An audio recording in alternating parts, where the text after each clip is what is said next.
नमस्कार। जय गुरुदेव। अद्भुत, आश्चर्यजनक किंतु सत्य।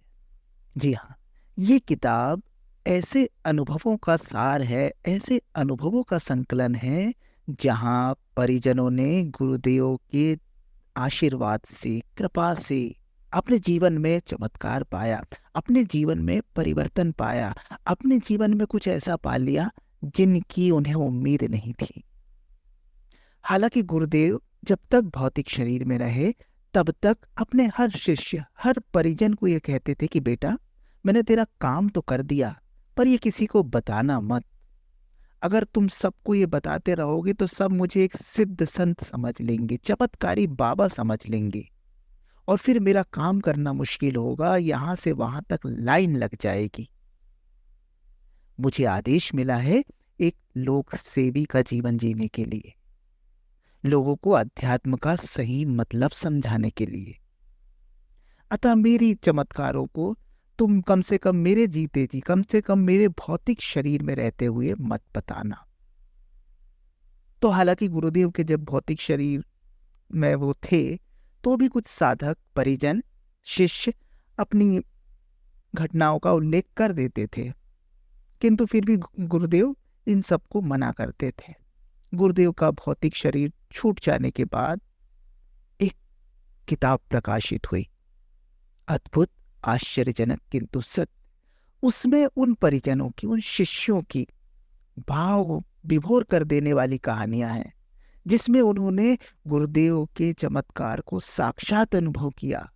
गुरुदेव के भौतिक शरीर छोड़ देने के बाद भी सूक्ष्म जगत से गुरुदेव कैसे काम करते हैं, स्थूल शरीर में रहते हुए गुरुदेव ने कैसे लोगों का जीवन बदला, इन्हीं सब कहानियों का संकलन है इस किताब में। तो इस किताब की श्रृंखला में जो कहानियां आएंगी वो शिष्यों के स्वयं के अनुभव है। हम उनका नाम लेकर यहाँ पर इन कहानियों को पढ़ने का प्रयास करेंगे। इन कहानियों को आपको बताने का उद्देश्य किसी प्रकार के अंधविश्वास या अंधश्रद्धा को बढ़ावा देना नहीं है, बल्कि ये कहानियां आपको बताएंगी कि अगर अपने गुरु में, अपने आराध्य में, अपने इष्ट में एक निष्ठ हैं हम, समर्पित हैं हम, श्रद्धावान हैं हम, तो निश्चित रूप से हमारे जीवन में भी चमत्कार हो सकते हैं। गुरु कृपा से क्या क्या संभव है, कैसे थे हमारे गुरु, कैसे हैं हमारे गुरु, इस सब का सार है ये किताब। तो इस किताब की एक एक कहानियां एक एक वीडियो के माध्यम से आपके सामने हम प्रस्तुत कर रहे हैं। आप भी इनका आनंद लें और अपने जीवन में अपने आराध्य, अपने इष्ट के प्रति समर्पण भाव लाएं।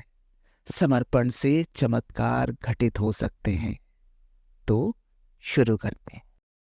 दिनकर सिंह जी कहते हैं कि घटना अगस्त 1997 की है। पटना जिले के ग्रामीण क्षेत्र के लगभग 65 भाई बहनों के साथ शांति कुंज हरिद्वार 9 दिवसीय साधना सत्र में भाग लेने के लिए आया था। सत्र बहुत ही अच्छे तरीके से संपन्न हुआ। जब हम पटना वापस जा रहे थे तो मेरे पेट में हल्का दर्द महसूस हुआ।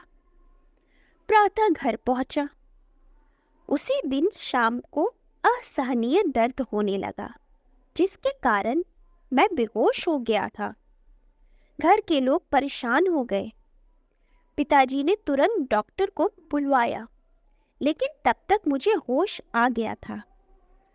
परीक्षण के उपरांत पता चला कि हमें अपेंडिसाइटिस है। डॉक्टर ने दवा दी। उस दवा से दर्द कुछ कम हुआ। दूसरे दिन पटना के प्रख्यात सर्जन डॉक्टर बसंत कुमार सिंह को उनके लक्ष्मी नर्सिंग होम राजापुर में जाकर दिखाया। उन्होंने भी कहा कि अपेंडिसाइटिस है। फिर मेरा अल्ट्रासाउंड कराया गया। रिपोर्ट देखकर ऑपरेशन की सलाह दी गई। इस दौरान पेट का दर्द समाप्त हो चुका था।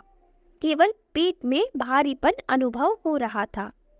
लक्ष्मी नर्सिंग होम में मेरा ऑपरेशन हुआ था, जिस कमरे में मैं रह रहा था उसमें मैंने रेक पर परम पूज्य गुरुदेव, वंदनीय माता जी एवं गायत्री माँ के चित्र को लगा रखे थे।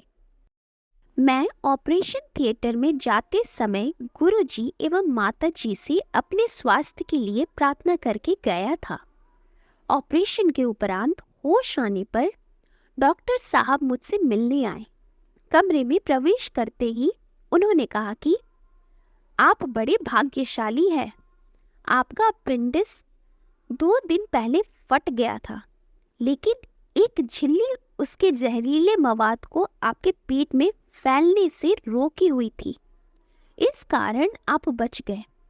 मैंने गुरुदेव के चित्र की ओर देखा। मुंह से निकला, सब इन्हीं का कमाल है। लगता है अभी और कुछ काम कराना चाहते हैं मुझसे। डॉक्टर ने जानना चाहा, कौन है ये? मैंने गुरुदेव और गायत्री परिवार के बारे में संक्षेप में बताया। शांति कुंज के संजीवनी साधना सत्र के विषय में भी बताया। मुझे ऐसा महसूस हो रहा था कि गुरुदेव ने इसीलिए इस समय मुझसे संजीवनी साधना करवाई। यह बात भी मैंने डॉक्टर साहब को बताई। इसके बाद 10 दिन अस्पताल में और रहना हुआ। इस दौरान वहां के सभी लोग आत्मीय बंधु हो गए। इस प्रकार मेरी इस बीमारी के जरिए डॉक्टर बसंत कुमार सिंह जैसे परिजन गायत्री परिवार से जुड़े। जय गुरुदेव।